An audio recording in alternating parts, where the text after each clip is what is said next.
Today can be the turning point in your life by making a simple decision. Fundamental questions of navigation. Where am I? Where am I going?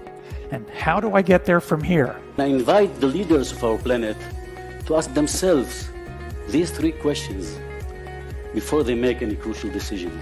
But if you don't make decisions, you're going to stay right where you are. We are all map makers. We are in a time of transition. If we're going to change, we have to change the direction that we're going. Our planet needs leaders who know where they want to go. When we change the direction we're going, then we want to make sure we're going in the right direction. Leaders who can see the big picture. Because if we're not, we're going to either go backwards or we're going to stay where we are. Recognizing the psychological and the spiritual shifts and changes that need to be made, often from the inside to the outside. To be able to shape your future, you have to be willing and able to change your paradigm. Complex journeys require navigation. The path to the truth is one such journey. This is your GPS. Hairstyling services provided by J.D. Edwards Salon and Spa, Palmdale Shopping Plaza, Madera Street. Accessories provided by Chevette Williamson Jewelry. Standout jewelry for standout women. Wardrobe provided by Bahari Bahamas. Visit shopbahari.com.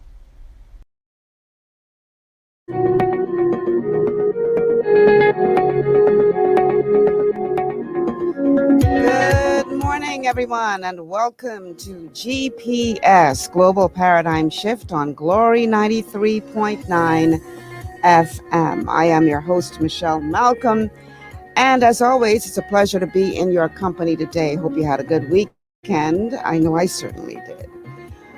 So, this is a Mindset Monday, and on Mondays we deal with topics that center around improving your mindset. And on this show, we're going to be looking at the mindset, but a collective mindset is what we're going to be talking about. And I really hope my guest signs on soon because he's running a bit late and we've not been able to reach him. So I'm hoping that he gets on pretty soon because he's my only guest plan for today. But I see him online now. So let me see if I can get him just to see what's going on with him, why he's running a bit late. So like I said, this is a Mindset Monday, and this is going to be a show about our collective mindset, specifically about the collective mindset of those of us in the region. And I know technically we are not in the Caribbean, but many things that we do as a part of the Caribbean community. And so today on GPS, we are going to be discussing the barrier of self-contempt.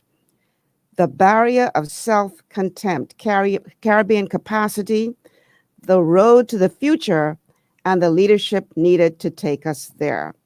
That is the topic for today. Barrier of self-contempt. Oh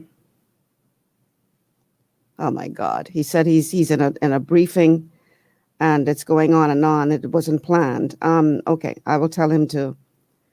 Please join us as soon as you can. We're on the air already. My scheduled guest today is the newly elected Deputy Premier of the Turks and Caicos Islands, E.J. Saunders, had been scheduled to be my guest for today. Newly elected, elections were just held on Friday past in the Turks and Caicos, and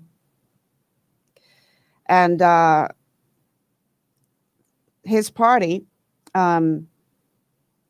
resoundingly defeated the incumbent party to become the new government.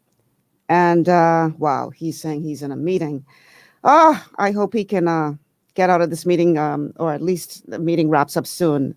He is the newly elected DPM, and I guess they're the newly elected deputy premier, I should say. And I'm supposing their premier called a quick meeting that he didn't anticipate because he had already confirmed for today. So I'm hoping, fingers crossed, that he will be able to get out of that meeting, or the meeting will end sooner than later, and we can get him on the show. Well, one of the reasons why, after the election, My goal was to get him on the show to talk about leadership. And then I received just yesterday evening, someone forwarded to me a message from Barbadian Prime Minister Mia Mottley. Now, she is a woman that I admire greatly because I think she is an incredible leader and is doing a wonderful job at guiding the people of Barbados through this pandemic. It was interesting that this particular clip that I was sent fit so well with the topic that we're going to be discussing today.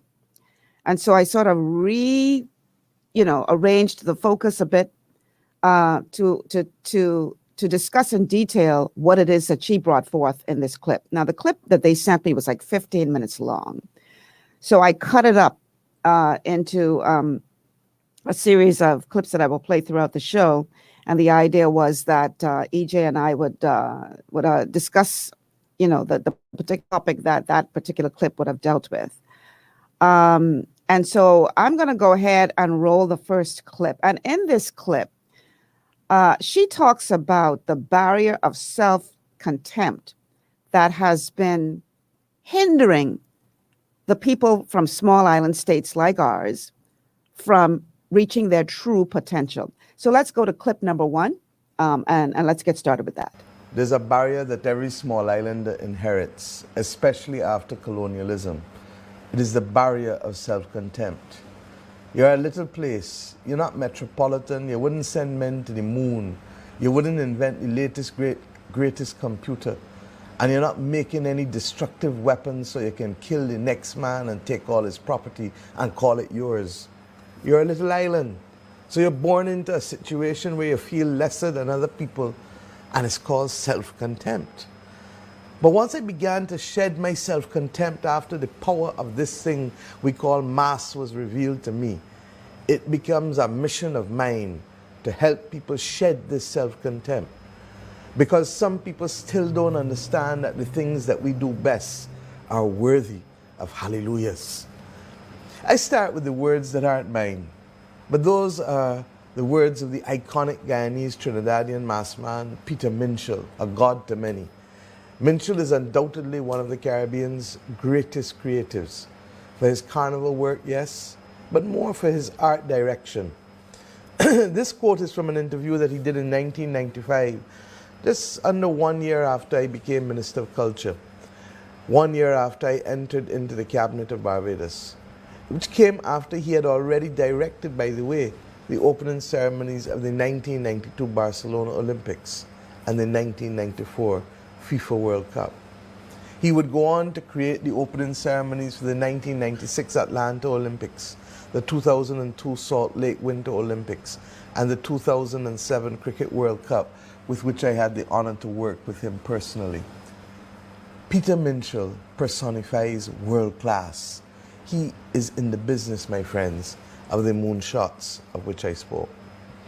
While Minshall's artistic license frees him up to use terms such as self-contempt to describe the Caribbean's underdevelopment, my technical sensibilities draw me to the more balanced phrasing of cultural confidence, or more to the point of lack of cultural confidence. From political unrest to gun violence to bleaching of skins, the root of so many of our current regional problems boils down, I believe, to issues of identity and lack of cultural confidence. And that is why in our own covenant of hope, we literally put as the first chapter, identity and confidence. Because without that, we will go nowhere. That's why on my phone, I carried a picture of the late great Robert Nesta Marley to remind me of two phrases: emancipate yourselves from mental slavery. And of course, what does it profit a man to gain the world and to lose his soul? Neither of those statements are original to Bob, but Bob understood the power of amplification with respect to them.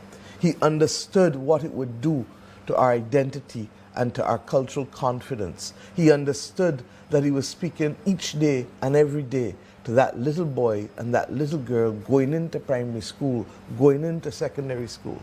At the end of the day, I ask us, Who are we? What makes us? How do we solve our own problems? What is our purpose? What is the value of our contribution? Very, very serious thoughts, very, very serious comments that we should consider, not just as an individual, but as a collective. What is our purpose?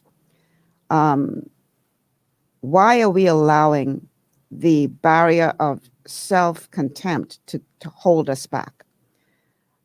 We have to come to the place where we understand that, as she so well expressed, even though we are from small island states, we do have a role to play in the advancement of the world.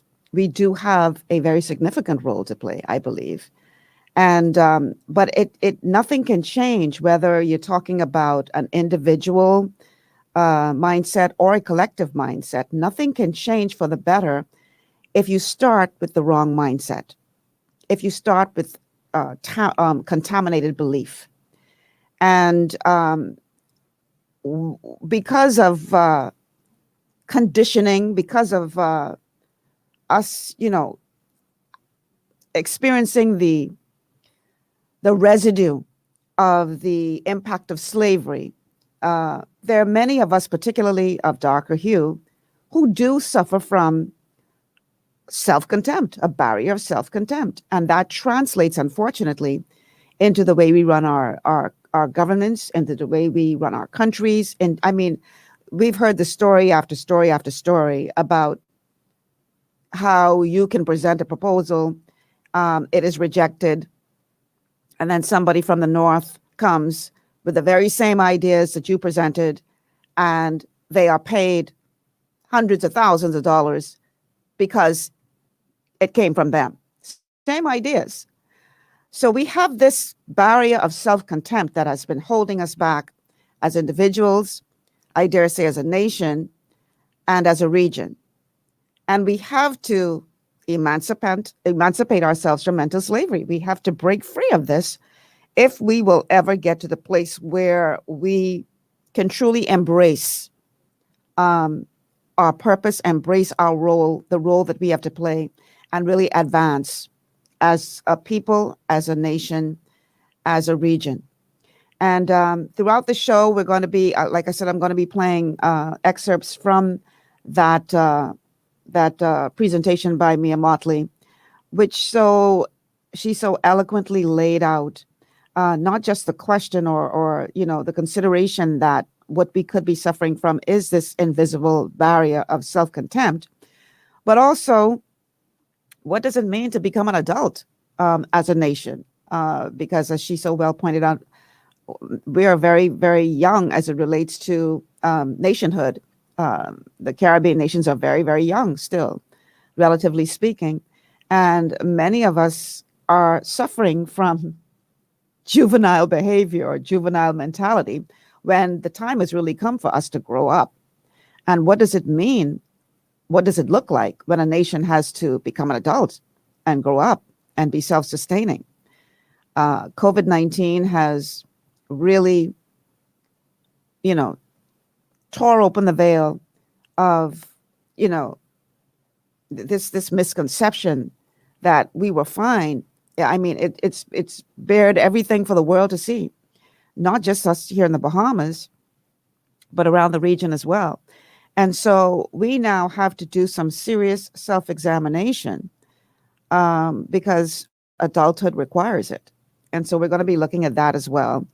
And she also talked about, okay, now that we realize what our core problem is, this barrier of self-contempt, now that we understand that we have to really examine ourselves and ask ourselves the hard questions.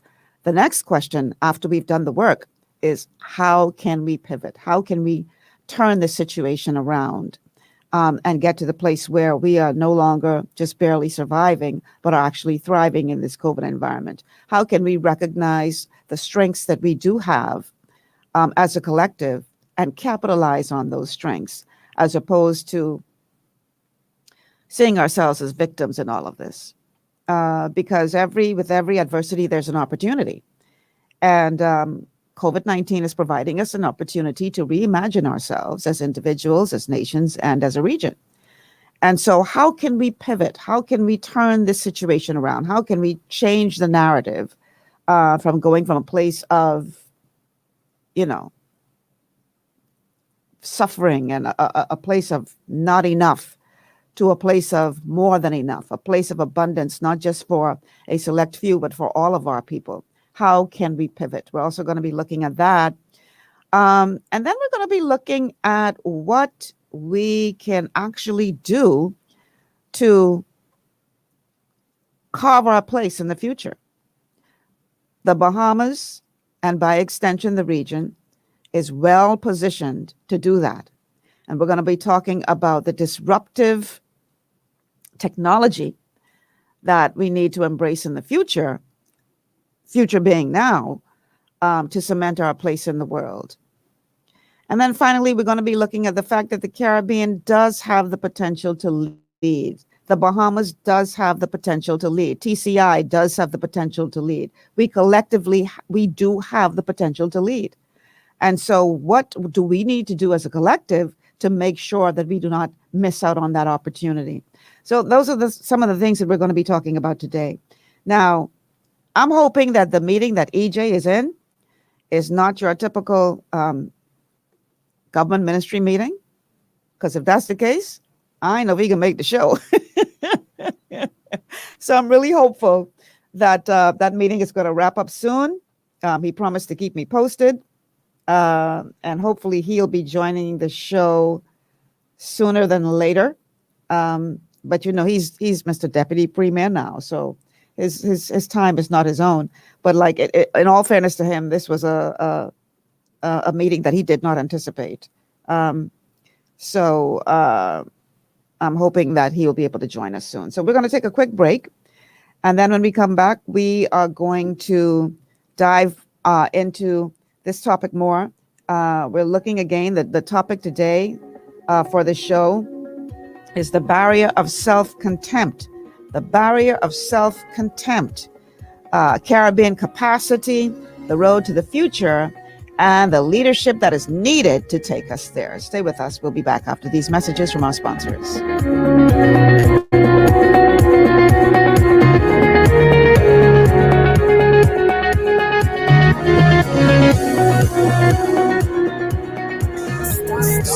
Stop letting these other guys run you hot while looking for ice. No need to check the food store, the gas station, conveniently located around Nassau. Cooler Ice. So for just $3 you can get a bag of ice whenever you want, or refill your 5-gallon bottle for the same $3. The ice machine is closer than you know. Cooler Ice. With locations at Arawak Key, Potter's Key Dock, Montague Boat Ramp, Superwash locations at Prince Charles, Carmichael Road, Soldier Road, Charles Saunders Highway, and 3 new locations: Superwash Nassau Street, Wolf Road, and Gibbs Corner. Cooler Ice Bahamas. Fresh and ready whenever you are.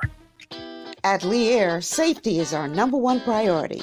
Flying since 1996, we offer scheduled flights into Fresh Creek and Mangrove Key Andros and Great Harbor Key, Berry Island, twice daily, 7 days a week. Affordable charter services are also available to anywhere in the Bahamas and the Caribbean. Lee Air Charter Services. Call 225-3267, 702-7127, or 322-1317 for reservations. For all your building needs, it's Carib Construction and Project Management on Gladstone Road. We build it all: schools, homes, hotels, and more, including structures requiring a Phase 3 electrical contractor. We also provide project management services. The first step towards your dream building begins at Carib Construction and Project Management. Call us at 376-1556 or 341-4466. To stay healthy, it's crucial to make sure you get the nutrition you need every day. But it's difficult to get all your recommended vitamins and minerals from food alone. Even in the United States, 94% of people are deficient in at least one nutrient. Beyond Tangy Tangerine 2.0 by Longevity is a simple, convenient, and affordable way to help your body get the essential nutrients it needs. It's an advanced plant-driven multivitamin mineral complex that contains certified organic whole foods, trace minerals, and antioxidants. BTT 2.0 supports your body's natural defense system with a proprietary blend of energy-boosting and body-loving nutrients, plus prebiotics, probiotics, amino acids, and enzymes that support digestion. With an unusually high ORAC score of 8,000, you get even more antioxidants to help combat free radicals that can cause damage to your cells. But to get the most benefit and value from any multivitamin, your body must be able to break down the nutrients so you can fully absorb them. Otherwise, they'll just pass through your system without doing any good. Beyond Tangy Tangerine 2.0 was specially formulated with synergizing cofactors to ensure you get maximum nutrient absorption.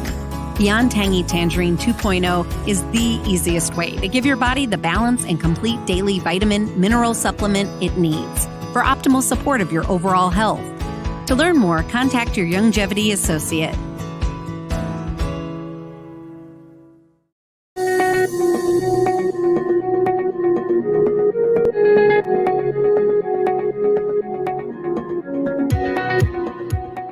We are back. Welcome back to GPS Global Paradigm Shift on Glory 93.9 FM. I'm your host, Michelle Malcolm.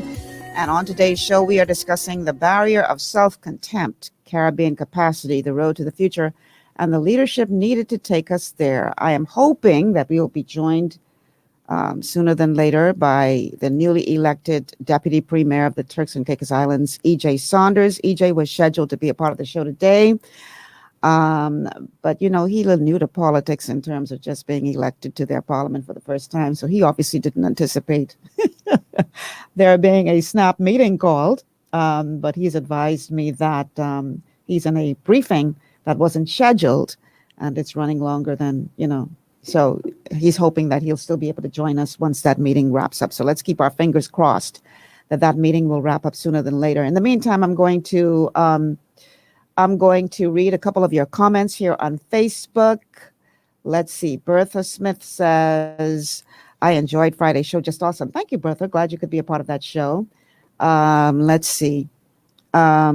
Stacy says, the records would show that the women leaders are having more success during this COVID-19 fiasco. The women leaders are holding their own, even though it was a woman that was defeated in the TCI elections. And boy, listen, the new Premier Missick is describing it as a Brigham Brown win. I say only a Caribbean person would understand that. But yeah, I think the now opposition party, which was government, I think they won like 1 out of the 15 seats, and the PNP carried all 14 others. So yeah, that was quite a resounding defeat. All right, so let's see what else you guys are saying out there. Young Magic says, I believe we can become the greatest nation in the world. I believe so too. We just need the right leadership to get us there and the people to buy into the vision of that leadership. Gina says, someone from the north. Ooh, child, you ain't never lied. Girl, Gina, I've experienced that. Listen, I remember when I was at the Broadcasting Corporation of the Bahamas, and I was asked to put together a plan for a television production and programming department. And anybody who knows me knows that I'm a very thorough person. So I put together this very detailed plan. And I submitted it. And it sat on the desk and picked up dust. And then about 6 months to a year later, they brought in these consultants from Canada and asked them to make recommendations for what they would do to, improve the programming and news department. And the very same things that I had in my proposal is what they proposed. Very same recommendations. They were paid thousands of dollars for that proposal. And I'm like, okay. I don't know if maybe I should have put it in another language, if English wasn't good enough for y'all. But you see, I'm just Michelle Malcolm. I'm just this little, no respect for what we bring to the table. You got to be foreign. And, and of a lighter hue, I dare say. But mostly foreign. And you bring the same ideas, and they would pay you a ridiculous amount of money while disrespecting the person sitting right in their midst who has the same knowledge, who's offering the same information that that person is bringing to the table. It's ludicrous, but this is what we do. And I love the way that Mia Motley puts it, the barrier of self-contempt. We hate ourselves so much. We look down on ourselves so much that we think we don't have a role to play because we just from a little small island state. No, we have to break free of that. Just getting a message from EJ. It doesn't look like his meeting is going to be ending anytime soon. Wow, that's unfortunate because I was really looking forward to talking to him today. So I guess this is going to be you and I, just in case he can't make it at all. So yeah, this is a real problem that we're facing, and we have to break free of it if we are ever going to realize our potential and realize our place in the world. Carolyn says, the Great White Experiment was definitely successful in the Bahamas, from leadership right down the line to every individual. Yeah, this is something that still continues today. And we really cannot expect to advance, whether as an individual or as a nation or as a region, if we allow this mindset to continue to prevail. It just can't happen. So Gina says, let me bring it up here. Anyone who is able to watch Amend the Fight for America, anyone who is able to watch Amend the Fight for America, while it's not the Bahamas, it's a great lesson in the importance of citizens knowing and understanding the Constitution and how it truly impacts our lives. And more importantly, how it can help us navigate our rights and entitlements and demand more of our leaders and our system. So Amend the Fight for America. Okay, I think I will definitely check that out, Gina. Thanks so much for the recommendation. Stacy says, yes, we do have the potential to lead, but it starts with the leaders in the country. You know, you could argue what comes first, the chicken or the egg. We can't sit back and allow our leaders to not lead. We have to take some responsibility in this as well. Because if we sit back and we allow our leaders to continue to kick the can down the road and not address the real issues and not address these things like this barrier of self-contempt and not try to uplift all people in the nation, then we are equally as responsible as the leaders that we put there, because we put them there. And in the same way that we put them there, we could demand them to act or be removed. And so I don't think it's healthy for us to only point the finger at the leadership in the country and say, oh, it's your fault that we're not advancing, when we are not willing to do our part in the development of our nation and our region. Carolyn says, fact is, there is no reprogramming our present leadership. They will never be brave enough to uplift the citizenry in the way needed for self-realization as a people. Then you know what you need to do. If that is how you honestly feel, you have the power. You know what you need to do. Simple as that. Gina says, we all have, and I've been asked to come home to take up a position, and was told I shouldn't require what I was asking because I'm Bahamian. Wow. As if they wouldn't have given me everything I asked for if I was foreign and white. Wow, that's deep, Gina. That's deep. Yeah, okay. Isaac says, it's a crying shame. That's exactly why the Burma Road riots started. Okay. Bertha says, I still think a woman would be a better political leader in the Bahamas. The men aren't getting the job done, tried and proven. You know, my thing is, I think that leadership should be based not on gender, but on leadership capability, on character, on your strengths. I don't believe in putting a woman in place just because she's a woman. I also do not believe that we should not put a woman in place just because she's a woman. And what do I mean by that? If she has all of the qualities that that man has in terms of leadership ability, and in many cases the women have more, but leadership ability, if she has the character that's needed, the stamina, the fortitude, all of the good things that we look for in a leadership, then why should she be denied simply because she's a woman? I don't think that that is right. And it really bothers me when I hear people try to make excuses like, oh, well, she'll be influenced by her husband. So the man ain't being influenced by his wife? Like, what's your point? And I think it's very sexist and degrading to think that a woman is unable to have her own thought without a man influencing her. Matter of fact, truth be told, the way that we were wired by the maker, we're the ones who are the influencers. That's one of the woman's strengths, to be an influencer. So when I hear people say things like, oh, I couldn't vote for a woman as leader because, her husband, give me a break. Stop trying to sugarcoat the fact that you are sexist, that you have a problem with women. That's a major problem in this country.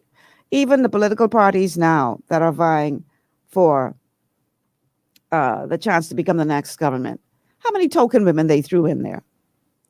Still this old boys club, bunch of men. Like, women don't have the ability to lead. I have a real problem with that. And I it's unfortunate that we allowing them to get away with it for so long. I think we need to demand more.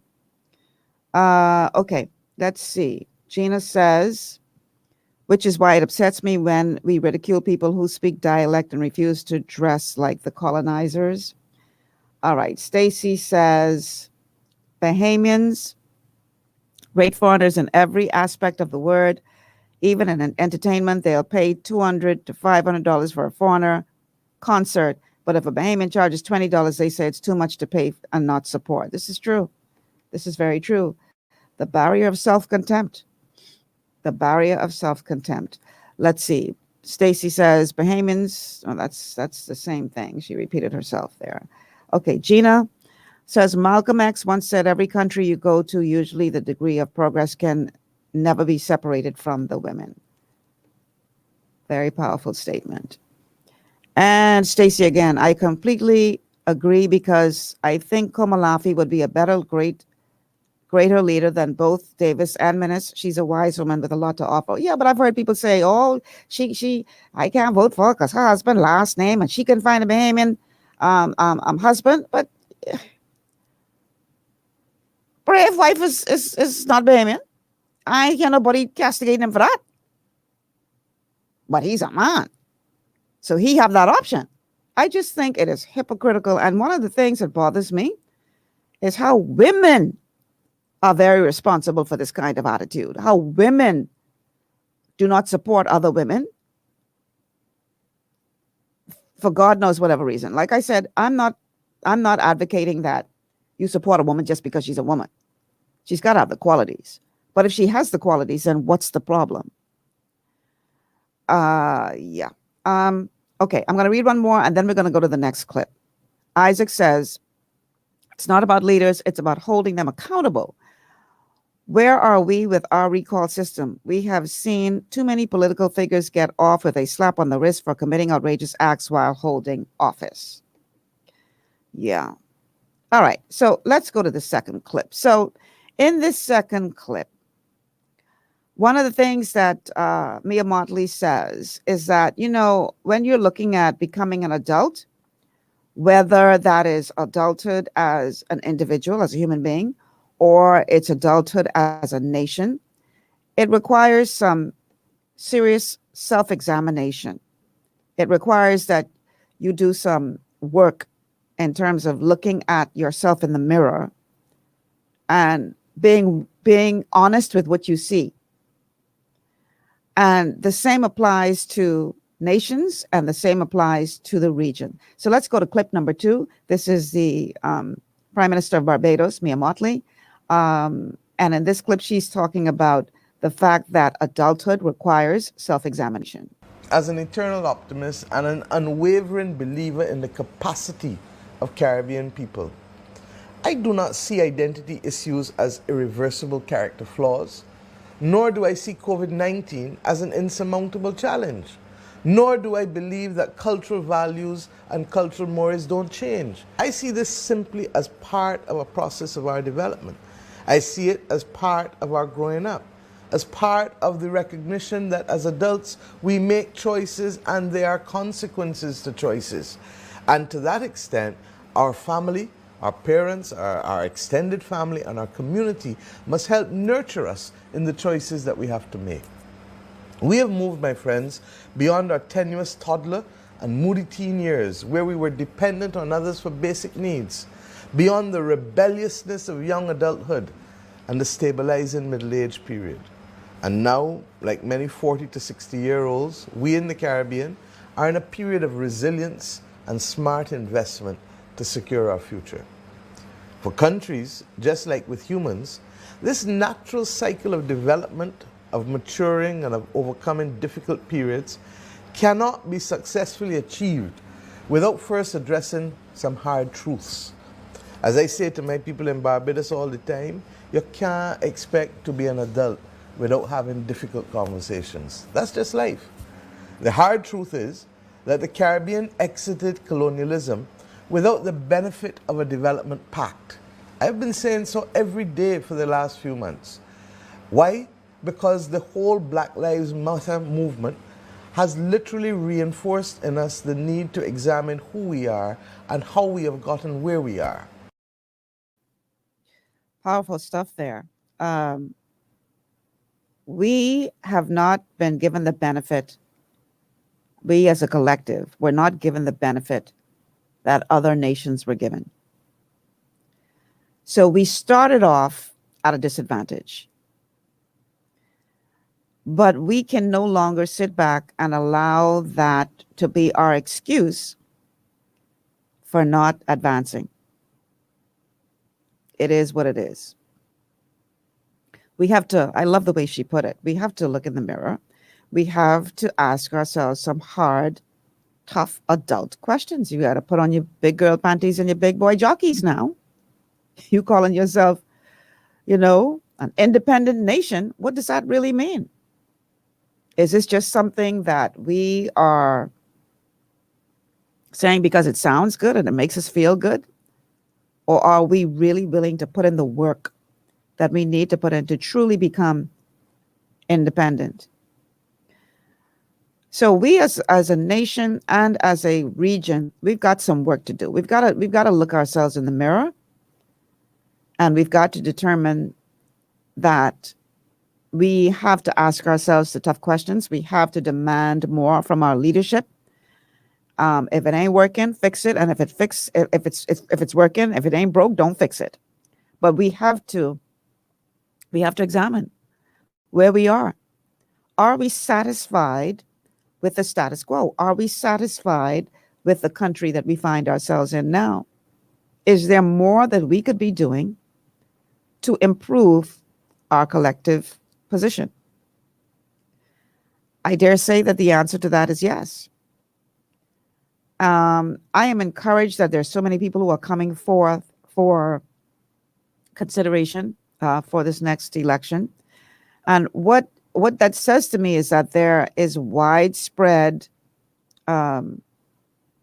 discontent, and people realize that we have to do something. I don't see it as a bad thing that there's so many people who are putting themselves forward. I think that is a very healthy sign for democracy. But we need to do something.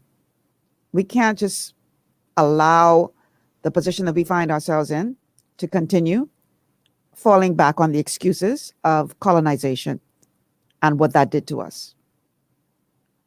Because if we sit back and we wait for reparations, I see Sonia Hunt says, I opened up the wrong one. I see Sonia Hunt says on Facebook, yes, for example, reparations, no one wants to even talk about it. We can talk about it, but my thing is, in the meantime, let's not sit back and allow that to be our excuse for not advancing, because that may never come. So what do we do if it never comes? Do we continue to sit back and say, well, I was wronged, I was wronged, I was wronged? Okay, but what are you going to do now to make your position better? What are you going to do now to improve the life of your citizens? You can't just sit back and use colonization as an excuse anymore. It's a good one. It's a good excuse. It's a reality. It's not just a figment of your imagination. But while you are waiting for those reparations to come that may never come, what then? We have to take responsibility for where we are and where we're going. Okay, Darnell says, facts, love your discourse regarding women and leadership. Michelle, I agree completely. We need a mind shift in our women and men in this country. We need self-love as women first. Yes, women need to stop attacking women and stop being so petty when it comes to that whole question of women in leadership. I will tell you this, and I'll just read this this message from Gina. Gina says, although men support men because they're men. I'm just saying. Well, you know what, Gina? I remember when I was in high school, the number of girls always outnumbered the guys in the class. But whenever there was an election for any position, the guys always won. Why? Because they were smart enough to figure out that if they nominated 2 or more girls and only nominated one guy for the position, it would split the vote of the girls and the guy would win. It took us a bit to figure it out, but eventually we girls figured that out. And after we figured that out, the guys never won another election in that class because we turned that back on them. So we started nominating multiple guys, and the girls never lost another election. But you're right, Gina. That's what they did. That's what they do. They support each other just because they're male. You're right. All right. Let's see. Isaac says, accountability, corruption. These two don't mix. Accountability is supposed to deter corruption, and we need a lot more uncover reporters. Time to put some cheese out there. Okay. Star says, a better Bahamas again. Young Magic says the bro code is real. Yeah, they get us with that until we figure that out. We say, oh, okay, two could play at this game, and we turn the tables on them, and we never lost another election. But women have to learn to support each other. Carolyn says, it's not just a matter of saying that we were wronged. It's a matter of realizing that we continue to be wronged. Our oppressors continue to benefit from our labor. This is true. So how do we get a hand up? We're going to be talking about that in this show, about things that we can do that they are not able to stop you from achieving. Because, yeah, they continue to benefit from the labor, the free labor, hundreds of years of free labor. So they definitely have a head start. I'm not discounting that in any which way. But we have to figure out what we can do. What do we have the ability to do that will not allow that head start to continue to hinder us? That's what I'm saying. We can't throw our hands in the air and say, well, we could never catch up, and we probably never could. But at least we could hold our own if we collectively come together and do the things that we need to do. And we're going to be talking a bit about technology, and I'd love to hear from C. Alan Johnson when we get to that portion of the show, because that is one of the things that we can do that can help to turn the tide a bit as it relates to us as a collective and as individuals, improving our standing, improving our position in life. Sonia says, what is the collective mindset if we do not want to have the conversation? We should not wait on reparations, but we should be adult enough to have the conversation, address the reality of the situation, can move us forward. I agree. And this is exactly what Mia Motley was talking about. We have to have some tough conversations now. We have to act like adults. And sometimes as adults, you have to deal with some tough situations. That's a part of growing up. So I agree with you 1,000%, Sonia. This is something that we do need to talk about. And, one of the things that I try to do through this show is to provide the platform through which we can have those difficult conversations, because I think it's desperately needed. We need to face these things. Gina says, until Black people globally let go of classism and colorism, we're destined for little to no progress. Let me tell you, 400 years of slavery did its job. That did its job. If you look at, I often hear, well, the Black people weren't the only ones who were, mistreated in history and all this kind of stuff. And people bring up things like the Holocaust. That lasted for what, 13 years? 13 years. 13 years is not sufficient time to wipe out a complete identity of a people. It's not sufficient time. So the Jews suffered tremendously under the hands of the Nazis. But 13 years is not long enough to wipe out a culture, to wipe out a history of a people, an identity of a people. 400 years certainly is. So to me, there's no comparison between the two. There's no comparison, because you're talking 400 years of oppression. So clearly that is sufficient time for you to have wiped away an identity, wiped away a culture, wiped away a mindset and a belief. So now we are dealing with that history, 400 years. And we still see, she mentioned it in the clip you heard about the skin bleaching. We still see it played out today, and many of the things that we don't even understand why we're doing it. But it can be traced back to those 400 years of oppression, 400 years of having our identity wiped away, which has led to this self-contempt. So the first thing we have to do is we have to understand that that's what we're dealing with. We got to face up to the difficult reality and understand that that's what we're dealing with.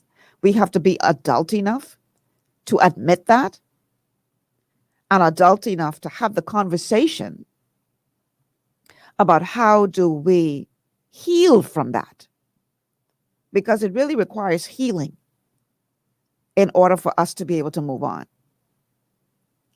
You cannot fix what you do not acknowledge. So until we get to the place where we can acknowledge, then we can't heal from it. And we desperately need to heal from it. We need healing. That's where we find ourselves right now. So we are going to take a quick break. When we come back, we are going to be looking at how can we pivot? What can we do to turn from where we are now into a direction that will uplift us all? That's on the other side of the break. Stay with us.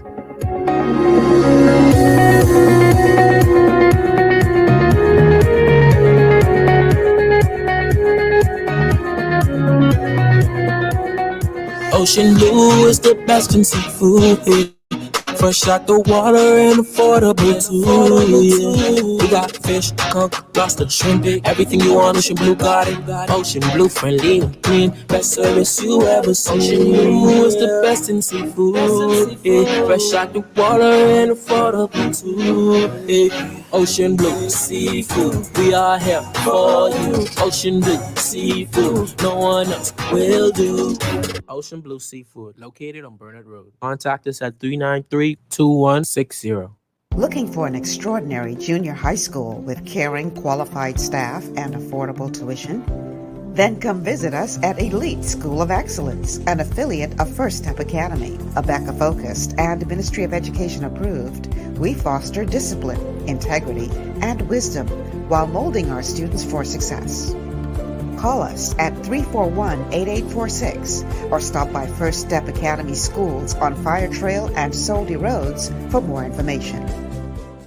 Escape from the city life to Bacon Air Beach Resort in Pirateswell, Mayaguana. Relax in one of 16 air-conditioned rooms just steps away from the ocean. Enjoy scrumptious dishes in our waterfront dining room. Sip on a tropical cocktail, or if you must, stay connected with wireless internet. Nestled on one of the most beautiful beaches in the Bahamas, Bacon Air Beach Resort offers a unique vacation experience. For reservations, call 339-3726 or 463-0182. Understanding your microbiome, also known as your gut ecosystem, can change everything you thought you knew about nutrition, digestion, immunity, and metabolism. Keeping your gut ecosystem healthy and balanced is essential. Ultimate Microbiome by Longevity was specifically formulated to optimize this ecosystem. It provides the advanced support your gut needs through prebiotic, probiotic, and postbiotic supplementation. Our unique blend of probiotics includes Lactobacillus and Plantarum, healthy bacteria that can help prevent harmful bacteria from taking over your gut. Increasing your gut's population of beneficial bacteria creates a more balanced gut microbiome, which has been shown to aid in weight loss, skin health, sleep, mood, and may even help with seasonal allergies. Ultimate Microbiome also promotes the production of postbiotics. Postbiotics are key to help regulate your gastrointestinal health. To enhance digestion, Digizyme Multi-Enzyme Complex, a blend of 5 specific enzymes, has been added to Ultimate Microbiome. It can help break down food so your body can better absorb nutrients. Plus, we've added our proprietary I-26 hyperimmune egg powder to aid in the elimination of disease-causing gut bacteria and help your body balance its immune response. Ultimate Microbiome, the scientific, proprietary, and holistic approach to gut health that helps optimize your body's entire gut ecosystem. To learn more, contact your Longevity associate.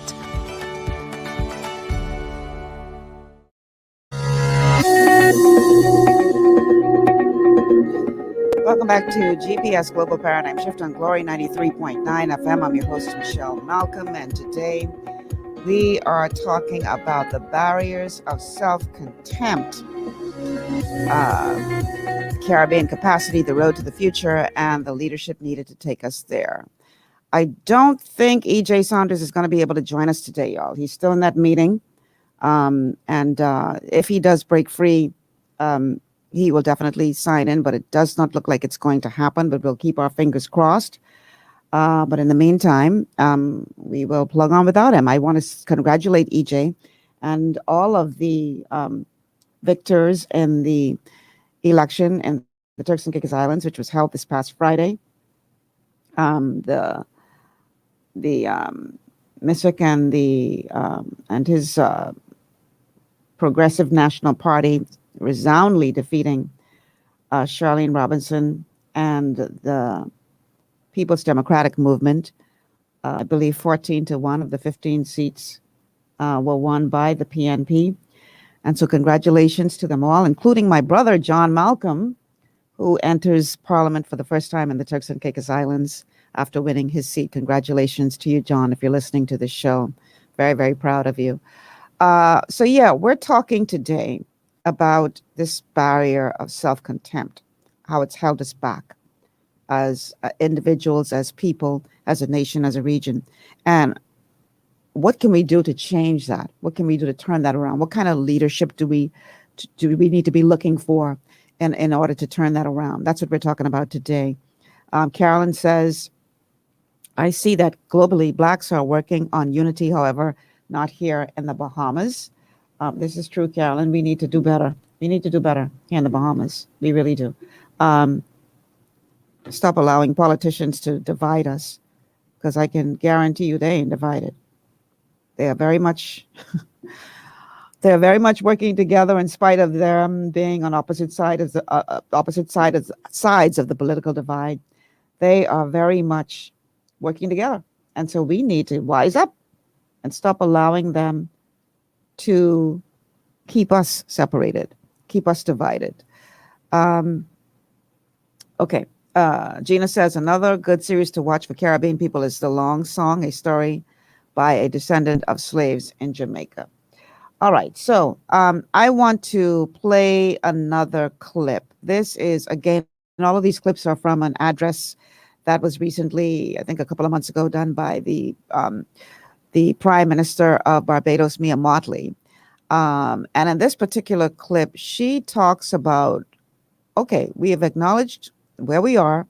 We've acknowledged that we have this problem of self contempt. But how can we pivot? What can we do to switch directions so that we don't just get stuck here? So let's take a listen to what Prime Minister Motley had to say.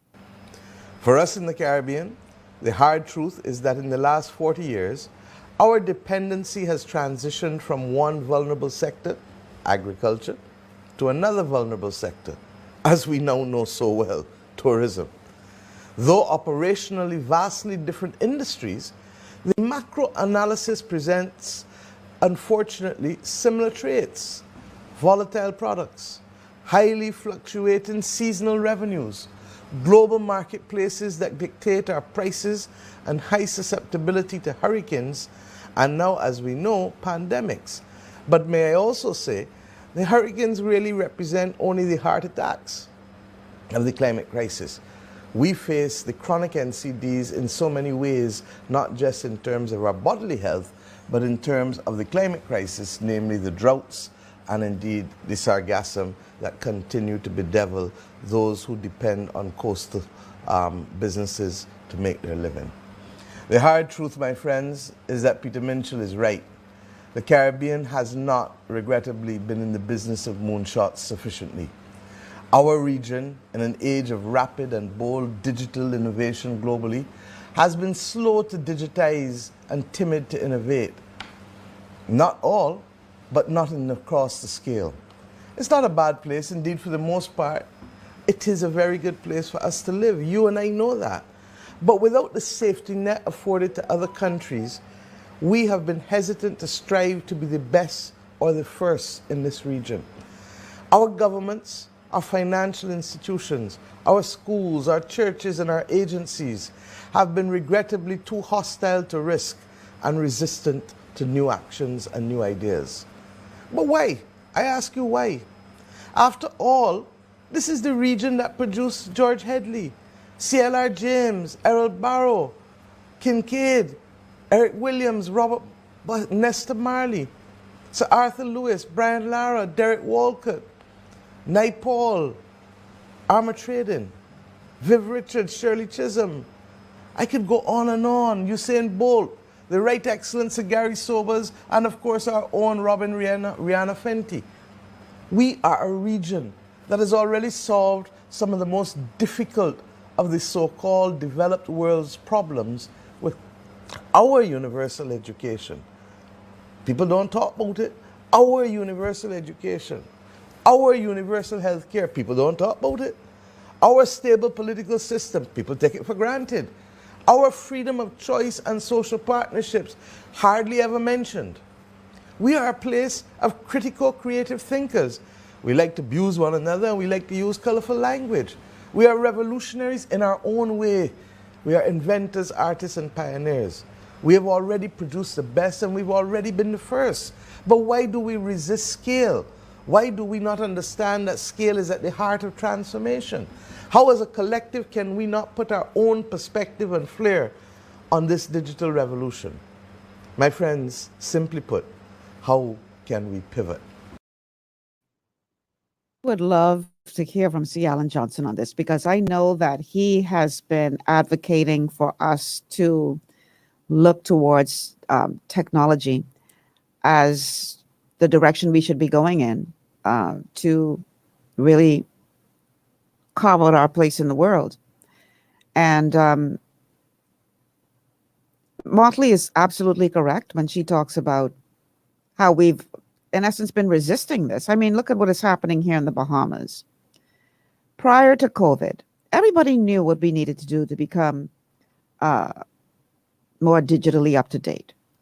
Government agencies, education, etc. Everybody knew. But for whatever reason, we allowed plans to sit on people's desks, not move in the direction of becoming digital. I mean, simple things that just required us to do what we needed to do to put the digital systems in place. Simple things. I ain't talking no rocket science here. And we, for years, continue to resist that. So what does COVID do? COVID forces you to put some things in place. And I dare say that had we been working towards that all along, we wouldn't be in such a position that we're in right now. Let's look at what's happening on our educational platform. Ridiculous. Ridiculous. Even though they're trying to convince us that it's successful, it's ridiculous. So many children have fallen through the cracks as a result of us not being prepared to do this. And this is something that could have been put in place a long time ago. We didn't have to rush to get it done if we were working on this a long time ago. Same thing with many of our government agencies. And I dare say that one of the reasons why I believe that there was pushback is because it's a lot easier to be corrupt when you don't have a digital trail. It's a lot easier. And when I'm talking corruption, I'm talking about individual corruption. I'm not talking specifically about the government. I'm talking about we as a people. It's easier for you to collect one slow 50 under the table when you are dealing with paper, when you're still writing in information, as opposed to having a digital trail. So I believe one of the reasons why there was pushback is because people were benefiting from the backwardness. They didn't want it to become digitized because that would limit their ability for corruption. And so here we are in a place now where, thanks to COVID, you don't have a choice. And we've clearly been struggling in many areas to get it done. When, truth be told, we shouldn't even have had to rush to try to get this in place, because it should have been something that we would have been moving towards all along. So yeah, I think that we have been found wanting because we have not embraced technology. And the time has come when we don't have a choice anymore. And because of the fact that we continue to kick that can down the road, we find ourselves behind, now trying to catch up. But yet, if we make the decision that this is the way to go, then I dare say that we could turn our economic situation around very easily.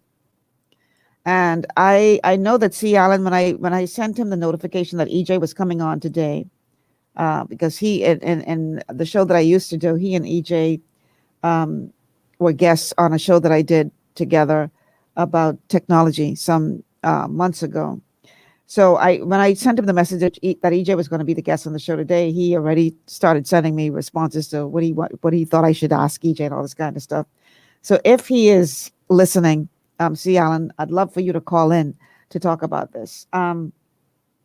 Because one of the things that he questioned was, what is their digital strategy, considering they sit in the tub with a digitally prepared country in the world? I think he meant to say the most digitally prepared country in the world, even though they are a territory.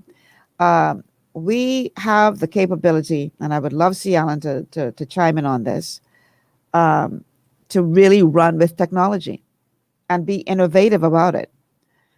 But it's going to take leadership that gets that, and that is humble enough to embrace the people who can actually bring it to the fore, who can actually make it happen, as opposed to, many of our leaders suffer from this syndrome where they get elected to parliament and then all of a sudden they're an expert on everything, as opposed to reaching out to people within the community who really are the experts. And I think that's a part of our problem. So let me go to a couple, and you know what? Let's scroll the contact information, please. Would love to hear from you guys. Our telephone line is 328-3543. 328-3543 is the number to call. And the text line is 328-2543. 328-2543 is the number to text. So I would love to hear from you, not just the comments on Facebook. Those are good. Keep them coming. But for those of you who can would love to hear your voice. So give us a call, 828-3543. 828-3543 is the number to call. And again, the text line is 828-2543, 828-2543. Isaac has a question that he's posted on Facebook. He says, how much money is in our sovereign wealth fund and who controls it? What sovereign wealth fund are you talking about, Isaac? What sovereign wealth fund are you referring to? Because as far as I'm aware, we don't have one. He says, although vulnerable, we controlled our agricultural sector. We owned it. We don't own, nor control, nor dictate our tourism sector. Okay. Let's see. Gina says, we're too busy teaching RK instead of text. Religious knowledge, I guess she means, instead of tech. We have to understand that we have to reinvent ourselves. This is what is required in this new world that we find ourselves in post COVID-19. It's a brand new world. It's a different world than what we've been used to. And we have to reinvent ourselves if we're going to survive as individuals, as a nation, as a collective region. We have to be willing to embrace the new, to not be afraid of making changes. And I dare say that fear is what has kept us back for so long, because we've allowed the fear of the unknown to stop us from stepping out and doing what we need to do to make a change. And that is no longer an option for us. We do not have the luxury of doing that anymore. So we need to reach out to people who are prepared and well-versed in what that would look like for us to reinvent ourselves. Because the old version of ourselves is no longer viable. It's not going to work anymore. We have to do what we have to do to make the changes that are going to benefit us in the long run. Carolyn says, if we were to understand the lessons in RK, we would be a better nation. We missed the point. Okay. So I want to go to my next clip because in this clip, Prime Minister Motley is talking about disruptive technology. You heard her. We are a region that has produced some amazing people, leaders in, so many different arenas in the world. We have to get to the point now where we think outside the box. We have to stop trying to use old strategies to win a new war. We have to start thinking outside the box. And that means disruptive ideas. You know what? She does a lot better than I can at explaining this. So let's go to that next clip. The future of the world, and by extension, our future, the future of the Caribbean, is largely in technology. In 1994, when I became Minister of Education and Youth and Culture, I reflected then that we were in a position where we could literally use technology not for its own sake, but deeply use it as an embedded engine of every sector of our region. I asked us then to remember that it was a powerful tool, but in so remembering, to remember that it did not alter the essence of who we are, because who we are is determined by our values, and our values determine how we use that tool. True prosperity and transformation, my friends, will not come from Caribbean technologies until we have the cultural confidence that Peter Minshall exhibited when he put stilt walkers at the Barcelona Olympiad. We must have the cultural confidence to develop technologies of our own kind on a timeline that plays to our strengths and which captures the imagination of our own people. We must become a developer of ideas and technologies that allow us to overcome the everyday disadvantages of being a small island developing state. That will allow us to overcome our small population, our small economy, our vulnerability to natural disasters, and our very difficult history of slavery and colonialism. COVID-19 and its impact on our tourism-dependent economies means the time is now for regional governments to develop and implement disruptive and forward-thinking program concepts, policies, and platforms that fast-track the development of a Caribbean technology economy. At the core of this, my friends, transformation must be the sustainable maximization of our most highly valued assets. You know them, and I know them. Our people, our ideas, our geography, our climate, yes, our climate, and our culture. All right. Very inspiring words by Prime Minister Mia Mottley. We have the capability, we have the minds, we have the ability, we have the culture, we have what it takes to carve our own place, to decide the direction that we want to take. We have the ability. And we need to embrace that so that we can truly become. And until we do that, I dare say that we will continue to find ourselves in a position where we are wanting. We are our first caller. Caller, welcome to GPS. Hi, Michelle. Shallon Johnson. Hey, how are you? I'm okay. I missed your mine. I caught only part of your first hour because I was in another meeting. Yeah. And then I had to give that my attention, but I caught where you began to talk about EJ and him not supposed to be there in the second half. Well, he didn't say that he would. He just said that, he got called into a meeting that he wasn't planned, and the meeting was running I late. would assume that. This is a brand new government, so I fully, this is your first weekday. First weekday. Exactly. So I have to know, this may happen from time to time when I try to get him. But anyhow, I was hoping that you would call in, because I don't know if you heard the last two clips with Prime Minister Mottley talking about, this disruptive technology that we have to embrace. I didn't catch the first one, but I definitely have watched that clip before. Okay. And it's amazing. And now, when she talked from the perspective of where they are in digital preparedness, it is of no comparison of where we are. It's like comparing a brand new baby with a full-grown adult. When you go back to 1992, it would be considered the jump off of the first digital revolution. You have 25 years of the first digital revolution. We are almost transitioning into the third year of the second digital revolution.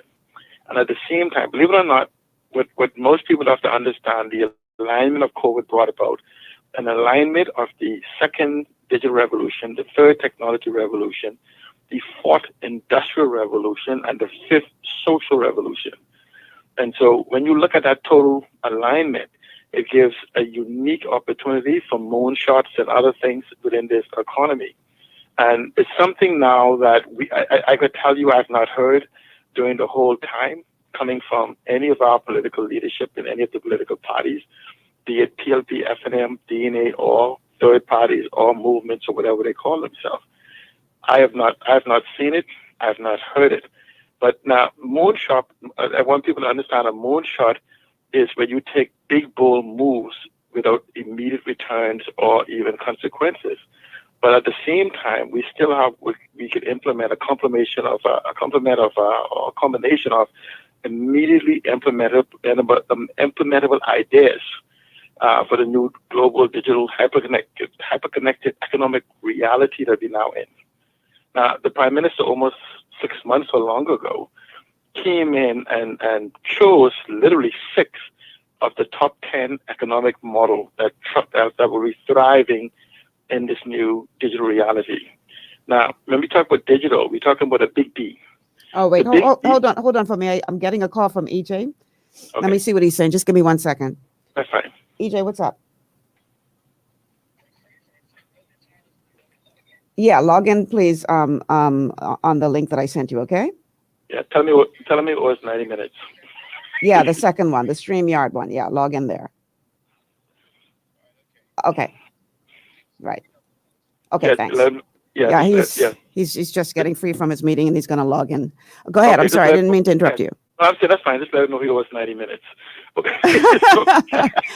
He may not even be able to stay for the rest of the show. I can take whatever I can get. I mean, another time. I'm very interested in the sister nation. Yeah. Our sister, we are somewhat symbiotic twins based on our origins. I mean, let's face it, they were once part of the Bahamas.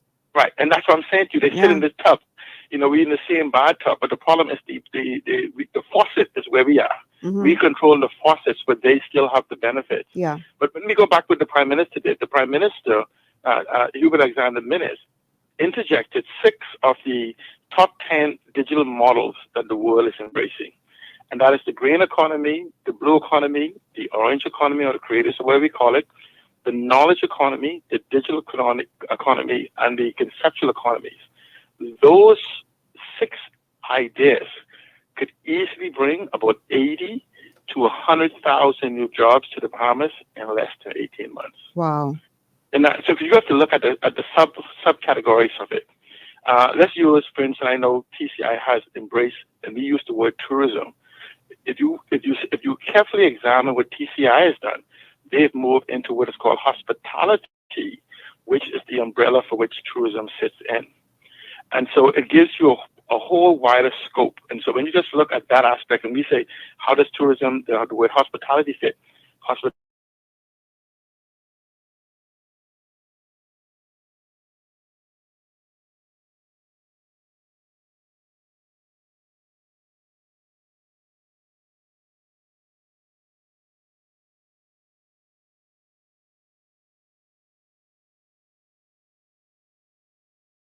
Largest economic economy we're in. And so when you look at it, let's look at hospitality. You have sports, you have medical, you have education, you have wellness, you have retirement. You have so many different disciplines that you have on it, and that's when you even blend them in with the blue economy and the green economy for ecotourism, the blue economy for fishing. So the problem is that we have leadership that is married to ideology of the SDS. I'm not going to hold you long so you can get it, but let's just watch this. When you see our leadership still talking about walking around barefoot and being poor and not being able to finish school, it's been 50 plus years. Ask anyone born after 1967 if they ever experienced that. So these guys are even talking pre-majority rule. And so this is where the ideology is married in the way they think and how their opinions and ideas were shaped. So they missed the technological revolutions, number one, and number two. They missed the digital revolution. And so they would sit in their class and they were like doing whatever, their careers, whatever. And this is why they're now reflecting back on a place that cannot even be recognized by this new generation of thinkers.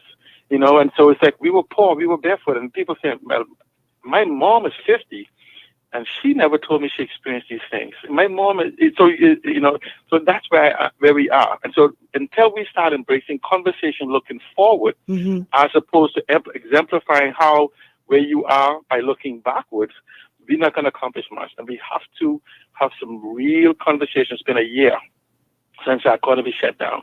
And if we keep doing the same thing, we'll keep getting the different results. And I look forward to hearing from EJ. If he can't stay, I'll call back. But let me hear from him. And thank you so much, Michelle. Okay. Keep the conversation going. Thanks so much for calling in. I see where he is on the link, but his camera is not on. So tell you what, let's take a quick break. And then when we come back, hopefully he'll have his camera turned on and we can get him in on this conversation. Oh, wait. It's on. So let's get him in because I don't know how long we're going to have him. So let's add him to the stream. We're not going to take a break right now. Man, listen here. Congratulations, man. Thank you very much. Thank you. I mean, you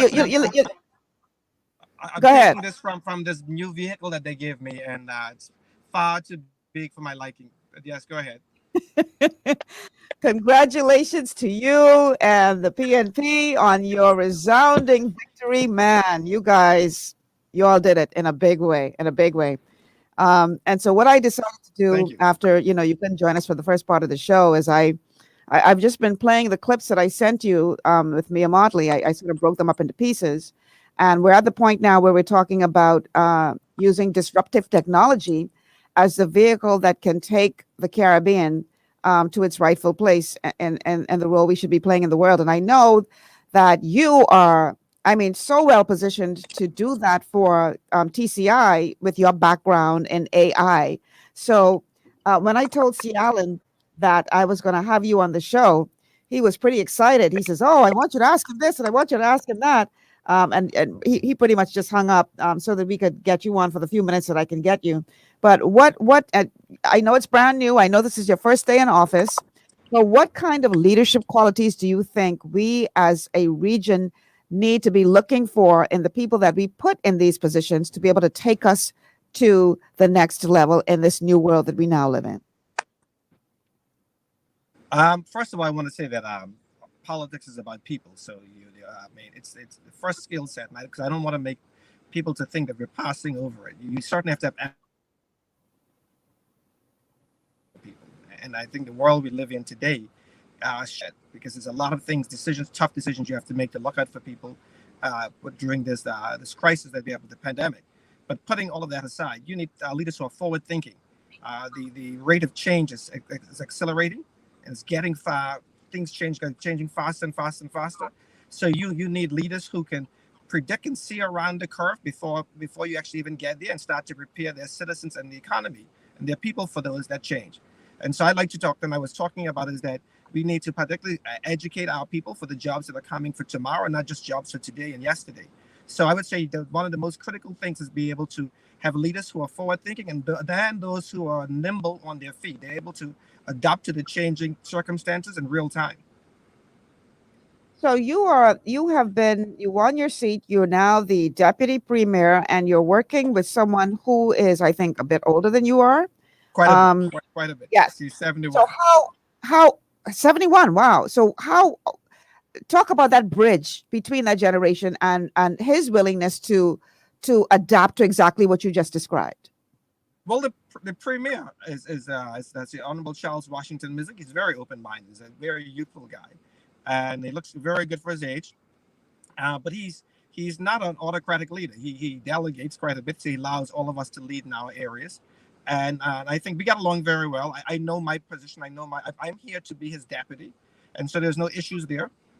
He's like I said, he's also forward thinking, but he knows what he wants to focus on. He wants to focus on rapid revenue recovery, things in terms of the streamlining the taxes and everything like that. And then he leaves us to do our jobs. So he's given me a job and a role, which will probably be announced tomorrow. And part of the e-government platform, there's no surprise it will fall under me.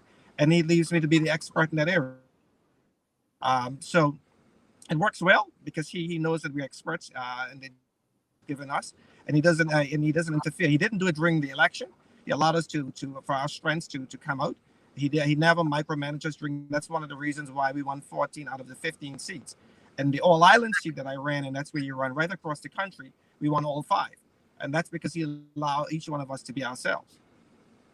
Wow. So I know you can't go into too many details, but with your background in artificial intelligence and technology and everything that you bring to the table, what are some of the things that you hope to accomplish as the deputy leader of your nation in terms of getting TCI up to speed digitally? Well, the first thing, I just walked out of a briefing or a health briefing. And so we want to get, I want to sure that we get the healthcare facilities up to capacity where we're understanding the COVID issues in real time, so we can get those numbers down to 0. Mm-hmm. Outside of that, the main thing we want to do is that we are well behind the other countries in terms of how government delivers services. People like to talk about e-government. I like to talk about government as a service. How can we improve the service to the public? The public's paying for the service, and we have to look at it as a customer service function. And my goal is to get to a point where there's no more lines. You're not standing in any more lines for government. We all the government functions. You're able to do it right on your phone or on your laptop, or any computer or in a whatever. But the idea is not to have you spending hours and hours a day in line to be able to access the government function. Do you believe that this is the vehicle that will take us to our place in terms of leadership, a leadership role in the world? I'm talking about the region now. And do you believe that digital, as Mayor Motley put it, disruptive digital technology is the way for us to go? And if that is what you believe, what do we as a collective do to ensure that we demand that from our leaders, that we don't just accept the status quo, as C. Allen pointed out just before you came on, we have one of our hopefuls for prime minister running an ad about when he was barefoot as a boy. And so his thing is that they are still stuck in that old way of thinking. So how do we demand more? How do we extract more from these leaders that we're considering as it relates to embracing this new direction that we're going in? Do you see this disruptive technology, digital technology, as the vehicle? And if so, what do we do to pull that out of our leaders? The thing about it is that technology is just a tool, Michelle, and I don't want to. I mean, as a technologist, I've never seen technology as anything more than a tool. I think to show that now it will allow us to leapfrog other countries because we're small, and so we can make changes very quickly and get the benefit of those changes. Or then if we realize that it's going the wrong way, we can make the changes to those and then keep refining it until we get it right. But technology is just a tool. It'll allow, like I said, it'll allow us to leapfrog our other regions. But I think it's about time we have politicians who are smart, who are worldly, who are deep thinkers, who are willing to put in, who are hardworking, who are willing to put into time to understand the issue. You take the issue like COVID. COVID isn't going to be solved just through technology. It's going to be solved by people who understand the issues and be able to ask the right questions, to be able to come up with the right answers, to be able to solve it. So it's a collective.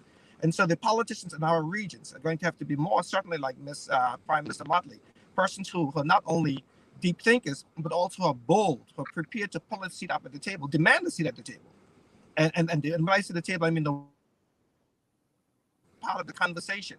I think a lot of times we were happy and we accepted our lot in life where people just saw us as a small region, as the Caribbean, and we were used to looking abroad for answers. And so they said, okay, no, the new politicians need to say, we want to be part of the conversation. We want a seat at the table.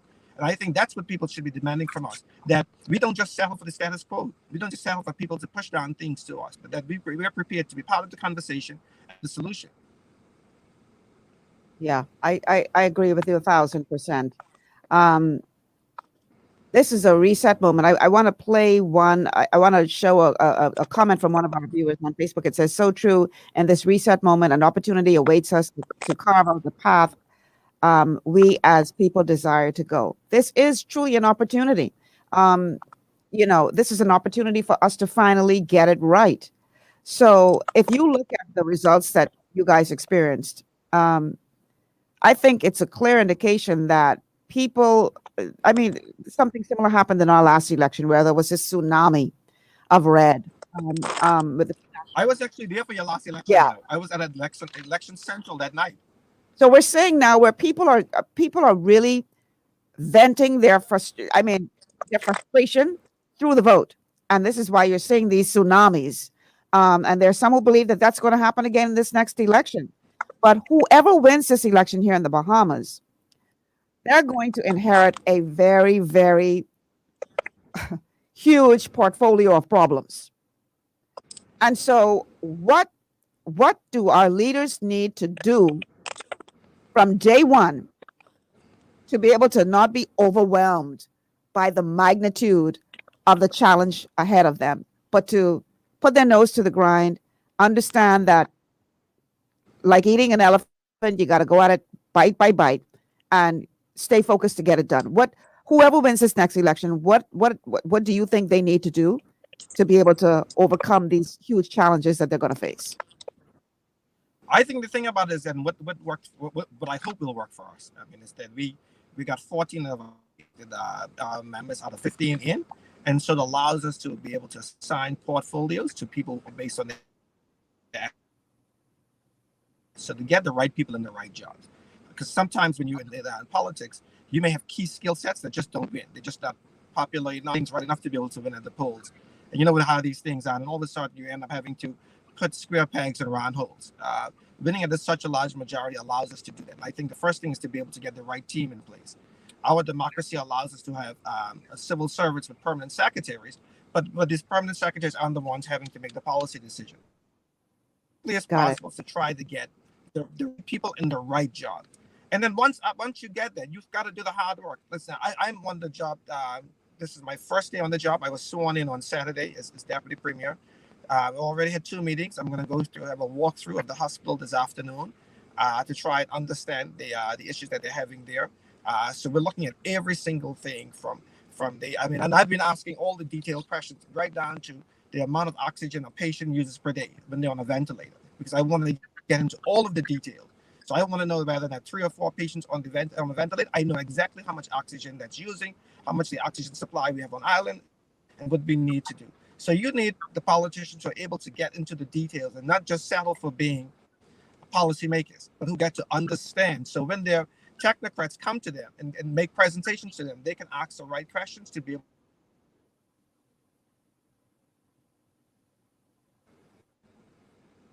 Okay, we didn't catch the very last piece because you were breaking up there. So yeah. What I was saying is that your politicians, your ministers, need to not just settle for being policymakers. They need to get right into the details. Yeah. So when their support staff come and do presentations to them, they know the right questions to ask to come up with the right solutions. Yeah, and you could always tell, when a politician is making a speech that somebody wrote for them and they're just reading what's in front of them and they have an understanding of what they're talking about. You can tell. And you're right. We need to demand more of them, that they have an understanding. I'll tell you something very quickly, Michelle. Yeah. About 3 weeks ago, I ran through the numbers that were being made public about our COVID cases, and I said to the public, I said, based on the current COVID numbers, we will be looking at a person dying every week, and for about 3 weeks we didn't have any death. This is like 2-3 weeks ago, and then all of a sudden last week we had like 3 deaths. And someone called me up and they said, "Oh, you said we're going to have a death a week. This week we had 3 deaths." But I said, "Well, that's not how the laws of averages work." And then last week, because this was the week before last.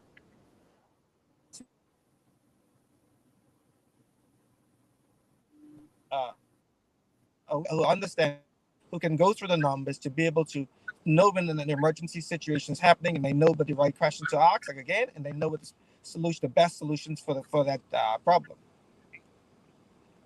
All right, EJ, I appreciate you giving us these couple of minutes, man. I gotta call your secretary about a month in advance now to get you on my show. Well, I'm hoping that I become a little bit more structured in 2 days, because we have a lot of things happening in the next 2 days. I would, but you know that I'm always available for you, even if I have to do the interview from the car. And but I'm all.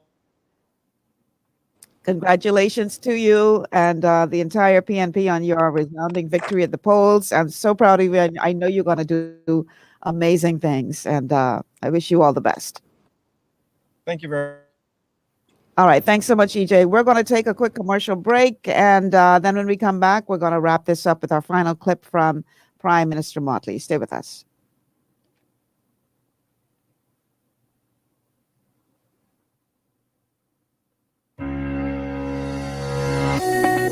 Car Rental and Auto Sales, Robinson Road and 5th Street, The Grove, is your premium choice for affordable transportation. We have reliable cars at unbelievable prices.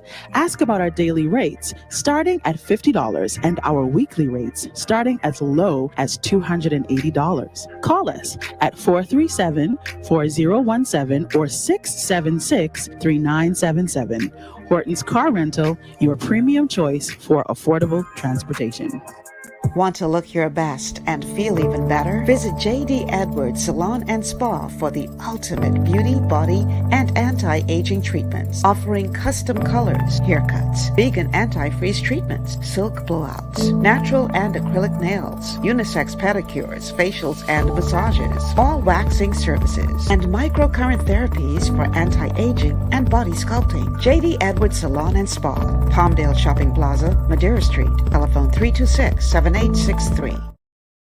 Your body's immune system is under constant pressure from things like stress, lack of exercise, and toxins in the environment.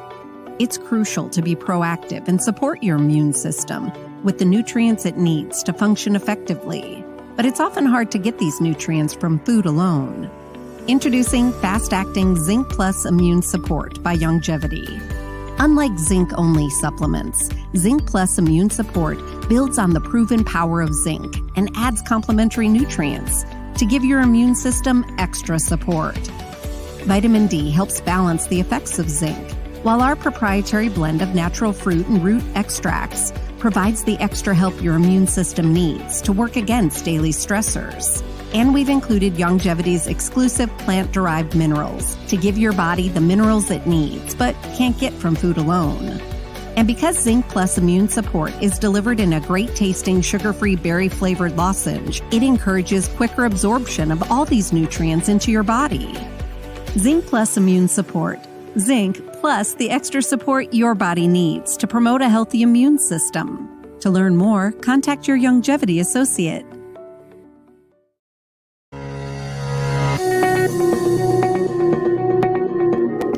Welcome back to GPS Global Paradigm Shift on Glory 93.9 FM. I'm your host, Michelle Malcolm. Today we are talking about barrier of self-contempt, Caribbean capacity, the road to the future, and the leadership needed to take us there. And I'm so happy that we were able to get E.J. Saunders on, even if only for a few minutes. E.J. Saunders is the newly elected Deputy Premier of the Turks and Caicos Islands. We have a caller on the line, so let's go straight to the phone lines. Caller, welcome to GPS.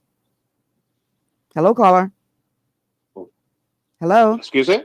You're on the air. Hello. Now I can hear you. Yes, I was calling to inquire about the fact that Bahamians voting for different persons as opposed to parties. And the part I wanted to get across is that you have to remember something. The Bahamas is very new to election processes. They're used to it in tribal confines, but not into it as far as individuals understanding how important their vote is. That makes sense. Well, I mean, we are relatively new if you compare us to, say, a United States of America, which is hundreds of years old. But I will have to tell you this, that Bahamians take their voting very, very seriously. And we have... I didn't take it seriously. I said that they take it in tribal concern. They kind of follow each other in groups. When this group goes this way, I go this way also. And the problem is with that is that they don't understand the individual power they have. It's more than a refrigerator, and it's more than a stove. You understand that those kind of policies don't really indicate how important the vote is. I hear you. It your generation to your child's generation to your child's generation. It goes that far. And the fact of the matter is that where we've been having problems with people being unfair in the way they run the country is very simple. There is no instantaneous termination situation to get them out of office. That's one. And two, most importantly, nobody has been hung. Meaning, in the philosophical terms, nobody's been put in jail for wrongdoing. And you can't have that. If you could, those folks are still walking around the neighborhood with you as if they did no wrong. And you know they have. And that's the problem. Why do you think the Haitians come? I've said this before, and I'm going to say this again. Why do you think the Haitians come to the Bahamas as they're going to Venezuela? I'll let you answer your own question.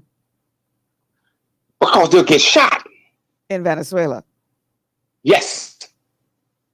Do you know that the Dominican Republic has sent 5,000 to 7,000 soldiers to the border?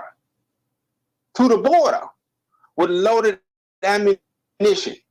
Orders given. Shoot to kill anybody trying to cross. So that stems a whole lot of your illegal activity right there. But because of the Bahamas, here's the thing. This has been going on since the 70s. This is where I can put my eyes to and my ears to because I was there. That from that point on to now, that they have been taking money, and trading their whole integrity for a few dollars. I'm somebody that pissed me off. Selling your birthright for a bowl of porridge. Where are you calling from? Memphis, Tennessee. Okay. I appreciate you listening from all the way in Tennessee. Yes, ma'am. Corruption is definitely a part of our problem, without a doubt. Corruption is a part of our It's problem. across the board. I mean, it's okay. Okay, I'm through. Look, it is what your eyes can see, and this is how I always deduce it. If you tell me that you're going to give me a red truck and it's going to be on the corner at said time, and I go in that corner and at said time I see a black car, am I satisfied? No. No.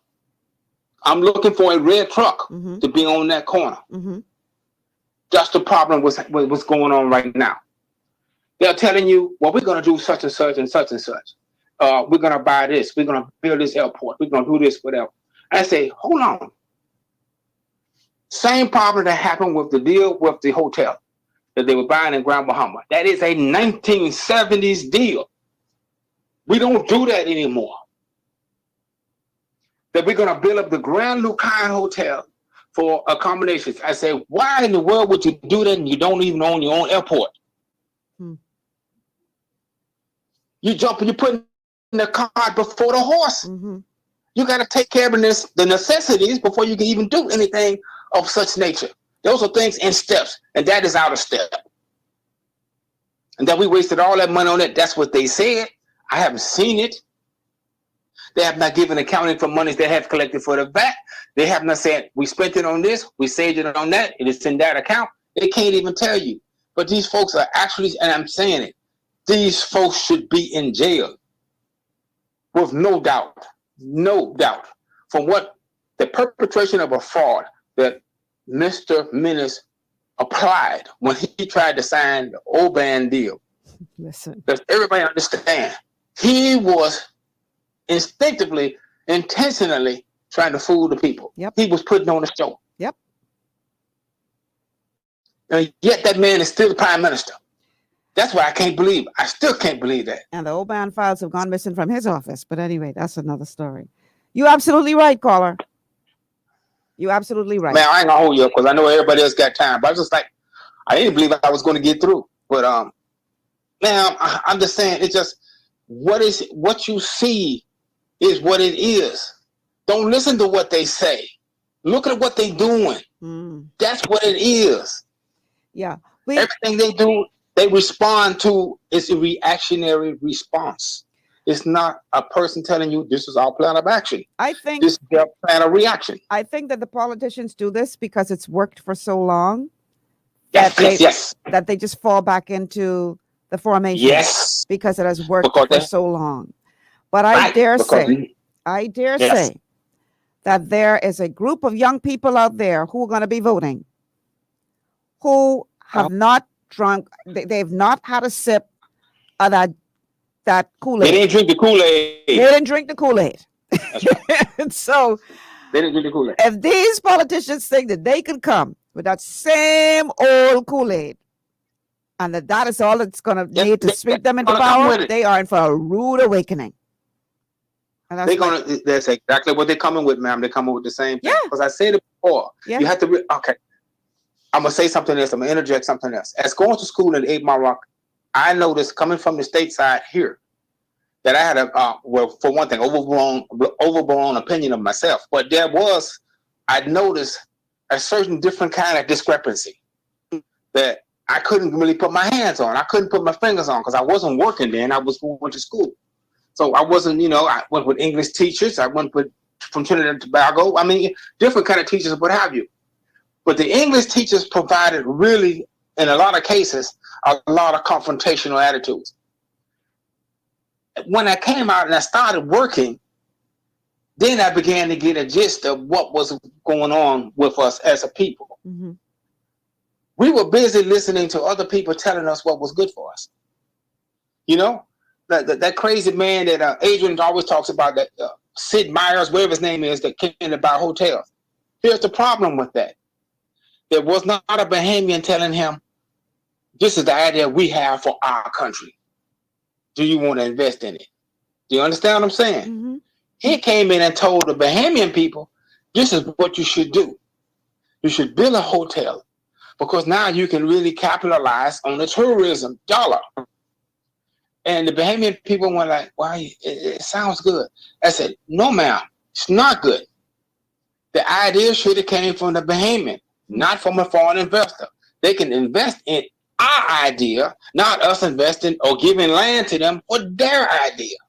Because once that happens, you get things like Atlantis and Bahama Mar. What's happened? Well, they have become little nations amongst themselves within a nation. And they are continually striving to isolate themselves when it comes to the profiting of the dollar by adding more and more stuff to their. Now it's not just a hotel, it's a resort. No, now it's not a resort, it's a park. You see, and then continually adding to this and taking away from the dollar that could be for the Bahamian, they're taking it away from him. They actually have the nerve to bring people, foreigners, into our country for jobs that we could do. But they're telling us it's not classified. It's not classified. I said to this, when the Bahamas went on strike in the time of independence, that's what it's going to take now.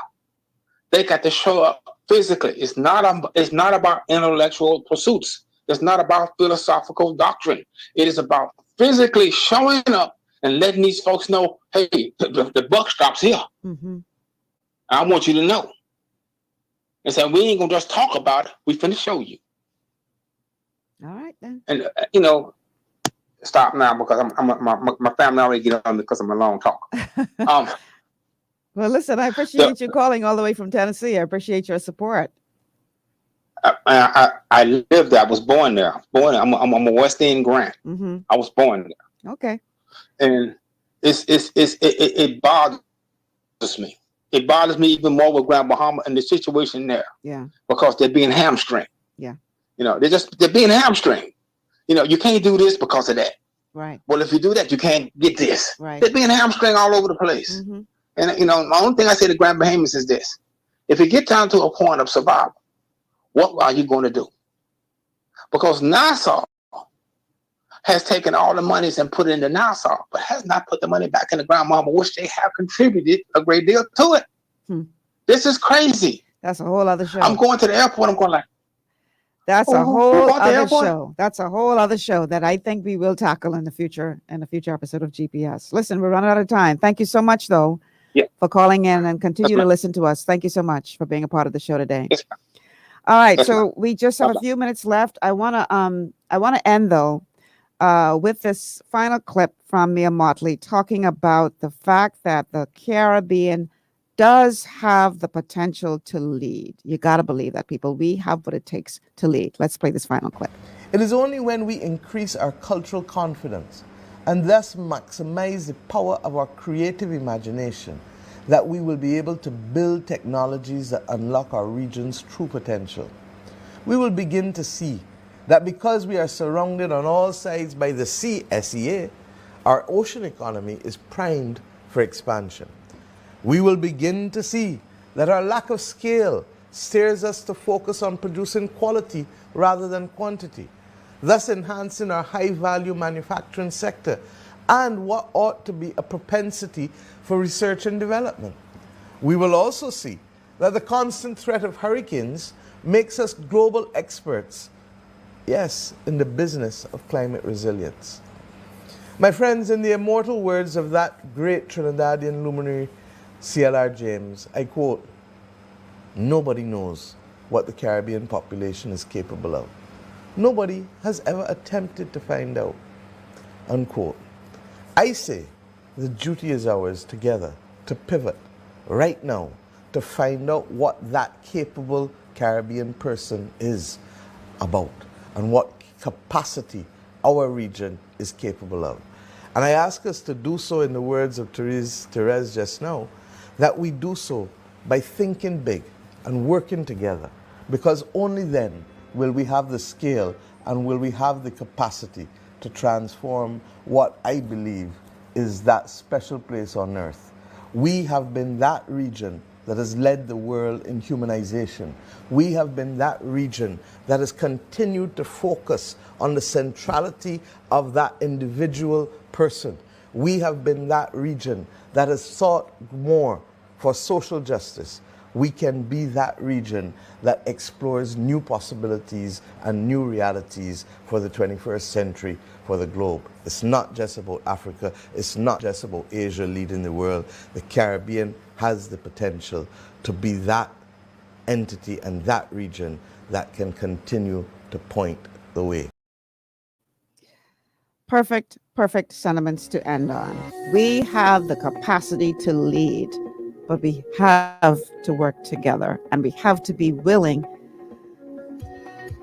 to do something new, reimagine ourselves, embrace technology, take the steps that we have to take to make it happen, bridge the generations, the experience of the older ones, and the knowledge of the newer ones, the knowledge of the digital technology that will take us to where we want to go. And together, we can get this done. My time's up, y'all. Thanks so much for joining us on GPS Global Paradigm Shift today. Tomorrow's going to be a hot one. That's all I can say. Don't miss the show tomorrow. Very important topic that is trending right now. And we're going to have a very good conversation about it. I'm Michelle Malcolm. Thanks so much for joining us on GPS today. Have a good one.